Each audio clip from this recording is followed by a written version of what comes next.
My YouTube friend Ken, otherwise known as Tree Bangham on YouTube, came to the UK last year, to Suffolk actually, my county, and he brought with him a piece of chestnut to give to me, which was quite surprising and incredible because I've never used chestnut before. So I went about making it into a little box. I had just about enough wood to make a little box, so it was perfect. So I used my shooting board there to square off the ends. And then I started making some little rebates in the corners. So that's how I was going to fix the box together, using rebated joints.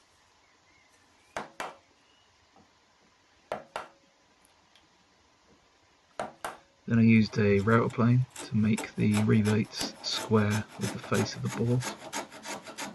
It can be a bit challenging with hand tools, but I suppose you just got to try and get used to it and try and find the techniques that work for you. I could use my plough plane for this part to make these little dados or housing joints, but the wood was a bit splintery, so I didn't want to break it away since, you know, I had to get it right this time round. There was no extra chestnut, it was just this. So I did kind of a preliminary glue up before I made my wedges or my splines to go in the corners.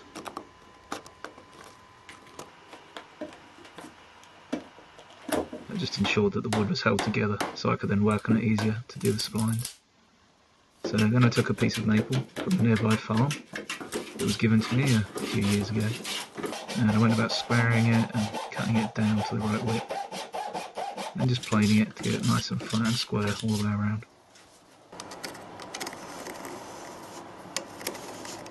I used a mortising gauge to mark where the splines would go, which is really, well, it's just a really good way to get accurate measurements all the way around, because your marking gauge is set there, you can just scratch them all around, and that made sure the splines are all in the right place.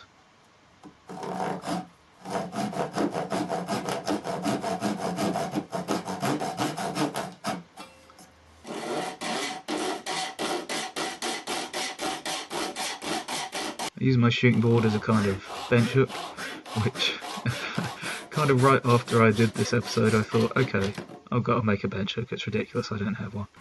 So I decided to make a bench hook after that, because I don't really want to use my shooting board as a bench hook anymore. And I tapped the splines in a bit with a hammer, and where I could just push them in, like with that one. And I waited a day for the glue to dry, and then just cut them off flush with my flush cut saw.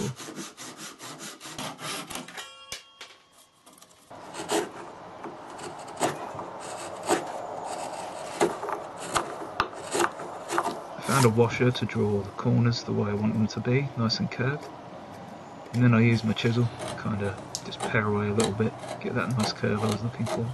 I had to be careful at some points, because in this next part, basically the grain of the wood is going one way, and then the grain of the splines is going the other. So for instance, I had to cut the wood this way, and then switch around a bit and cut the spline the other way. I just had to be careful of that a little bit. Use my block plane to chamfer all the corners around the top. Quite a heavy chamfer on the top, and I did a very light chamfer on the bottom as well. And just used my marking gauge to mark where I was going to cut the lid off. It's a bit of a stressful moment, this cutting the lid off, trying to get it as straight as possible. And I thought I'd tape it on like I did there just to help a little bit, but you know, things go a little bit wrong, and so I put some sandpaper on a flat surface, my shooting board once again, and just sanded the top and bottom until they were perfectly flat. I grabbed another piece of maple that I got from that farm and decided to make some kind of little catches to go inside the box. I was thinking about using magnets to make the lid fix on, but it seemed like a more natural kind of way, and it was all wood then, you know, rather than just plonking a couple of magnets in there. I could make it all wood, which pleases me a bit more.